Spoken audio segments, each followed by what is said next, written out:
Hello, everybody. I'm your host, Eric Bird, here at StopStrugglingNow.com. And today we got part 3 of the CEO of My Life series with Daymond John. We got to talk about it because there's a lot to unpack in this video. This is the final of the series. Part 3 is the final. If you missed part 1 and part 2, you can go check it out. But today, once you become successful, you can become cocky. You start resting on your laurels. You start making demands. We got a lot to talk about in this one because we're all trying to be successful. But once you get there, what are you going to do then? And welcome to Foci Optics. Check. Stop struggling now gear. Check. And please like, subscribe, and click the bell below so you get the latest updates. Now, let's get to it.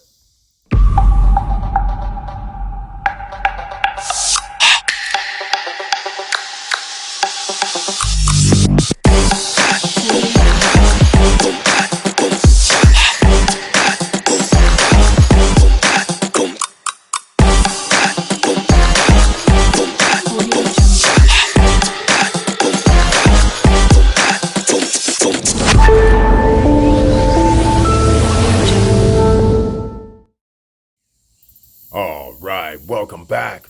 Well, there's a lot that we have to talk about. And as you guys always know, CEOs always are learning. They're not resting on their laurels. You know that, I hope, by now. And you know also, whenever you start something, nothing is easy. And your competitors are also trying to kick your ass. So what do you have to do? You have to always learn. We're going to talk about this, not me. Daymond John will talk about his version of learning, his version of what happens when you become successful, his version of what happens when you fail. That's right, you're going to fail. But what are you going to do when you fail is the question. So let's get into it. Let's go. Go through this, and we're going to make some mistakes. I have had to recalibrate what I did and say, you know what? Why this fail? Because every single thing that I have failed at in the past, I did this time. Or the thing I succeeded at. I'll give you an example. Every single time that I have succeeded, there's been 3 things in play. Number 1, I absolutely loved what I was doing. I loved it. Clothing, writing books, motivational speaking, being on Shark Tank, and whatever the case is. Number 2, because I loved it, I did my homework. It was every day I was learning something new, and I kept learning how to make better clothing, kept learning how to find licenses, get expansion, kept learning who the hardest artists were, kept learning new fabrics, materials, finding out stuff like Coogee, who can I acquire, Coogee and Kappa and all these other brands. And number 3, if I didn't do my homework and, I would love what I did, I partnered up with somebody great, a strategic partner, an acquisition like you're saying, or great management. Every single time I failed, the one thing was missing. From these, love, learning, or partners, right? One thing was missing. I didn't love it. So if I didn't love it, guess what happened? Why the hell would I do homework on some shit that I don't like? Yeah. If I didn't do homework on some shit that I didn't like, then I probably would hire somebody that I never did my homework on. And whether they were doing good, bad, or indifferent, I wouldn't know any better because I didn't give a shit. Yeah. It failed.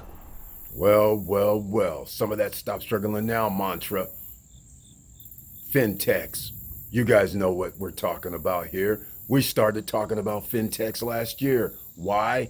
Because we're always learning. You can tell what the trends are going to be.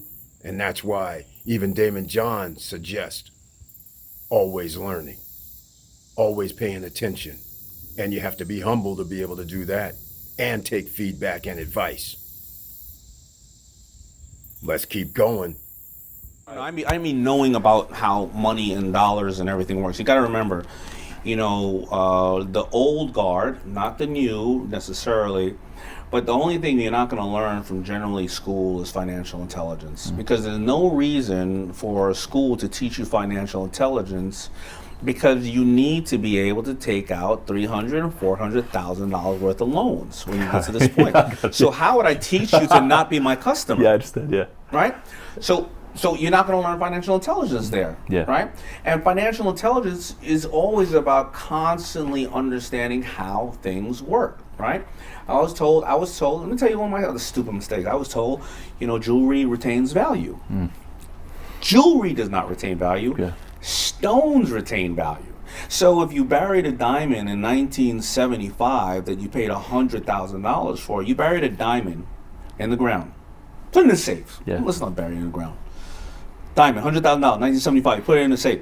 $100,000 in cash, you put it in the safe. Today, you open up both of them. The $100,000 can barely get you a Mercedes. The diamond is worth $2.5 million today.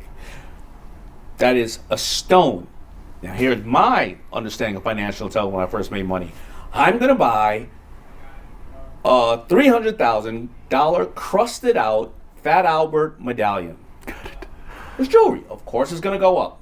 So when I went to go sell it, because I didn't need it anymore, I'll give you $50,000 for the broken up diamonds in it because you're an idiot. Nobody else wants a $300,000 or $400,000 Fat Albert crusted out medallion. Yeah, I understand. Financial intelligence is learning how money works. Financial literacy. What can we say? Another stop struggling now mantra. What have we been talking about here, ladies and gentlemen? Financial literacy from the get-go for the last 3 years. You're not being left behind. You're being led down a path, and you might not even have known it. Let's see what else the multi-billionaire, multi-millionaire has to say about becoming successful. Let's go. Being an entrepreneur is not easy, and I understand your pain. I understand that everybody thinks you walk on water and they all tell you your problems, or they all tell you their problems, your employees and everybody else, and you can't tell them your problems about your financial stress, the fact that if you don't get this account, you may have to close the business in 6 months, because if you tell your best employees, I'm going to have to close the business in 6 months if I don't get this account, they're going to get a job right away. Yeah. Your family life is stressed and strained because, again, you're trying to do the best you can to be able to do your part of the job of the family. And mental health is a really big issue in the entrepreneurship community, and it's all right. Talk to people about it. You're on the road heavy with it, and every time you thought that you was going to be easy, but you're the first person in the office, you're the last to leave. You thank everybody for your success and blame only one person for your failure. I love that. Yeah. You thank everybody for your success, but blame only one person for your failure. That's what it is, right? Listen, Lori likes to say, you become an entrepreneur to work 80 hours so you don't have to work 40 hours. But you're in charge of your own destiny. And if you look at Kate Spade and Anthony Bourdain, and unfortunately what happened to them, it shows that it is not easy. So don't let all these people fool you how glamorous it is. It's not. Yet, if you're doing something that's fulfilling, you're challenging yourself, and you love what you do it. But get help. Talk to people that you trust, that you love, if you're an entrepreneur, and just be honest with people. People love to root for you. If you always act like, everything's okay, well, then nobody's going to root for you. Yeah. If you're always winning, but show them to be authentic. You're saying be authentic. Yeah. What's wrong with being authentic, right? Yeah. That's what I find. Yeah. That's it. And also the last point, take care of your health. Entrepreneurs take care of everybody else except for themselves. Yeah. They're always loaning this person this, giving that person the day off, trying to solve this problem, whatever. Yeah. But take care of yourself, because what's going to happen if you're not here? Yeah. Finally, the key words for every entrepreneur. It's not easy. You have all kinds of obstacles before you that most people do not realize. You have payroll. You have employees to worry about. Or you have your own businesses to interact with each other to worry about. Or you have a changing tide, meaning new competition, new technologies, new ways of doing things. And this is the type of thing that you always have to be concerned about when you're an entrepreneur, when you have your own business. You can't sit idle. You can't sit still, ladies and gentlemen. The world changes every month, every year. Because again, if you don't recognize the fact that people are trying to kick your ass and take you off your throne, then you're going to have a hard time being successful. Because you should be actually aiming at the top yourself. So just think about it. You're sitting here saying, you know what? I'm trying to do a business. I'm trying to get my market share. I'm trying to be known. So that means somebody else has to be replaced. Once you're at the top, people are going to try to replace you. So this ends our CEO of My Life series with part 3. And again, if you missed part 1 and part 2, please go check out those videos. I'll probably have links down below in the description. And I want to thank you once again for watching, and thank you for being here. And please like, subscribe, and click the bell below so you get the latest updates. And I know it's hard out here, and this is why I have to bring series that may not be, let's call it viral friendly. Many people may not like this because I've been dubbed Mr. Hard Cold Facts by Mr. Financial, and I'm taking that because I give you guys the facts. I give you the real deal because it's real out here.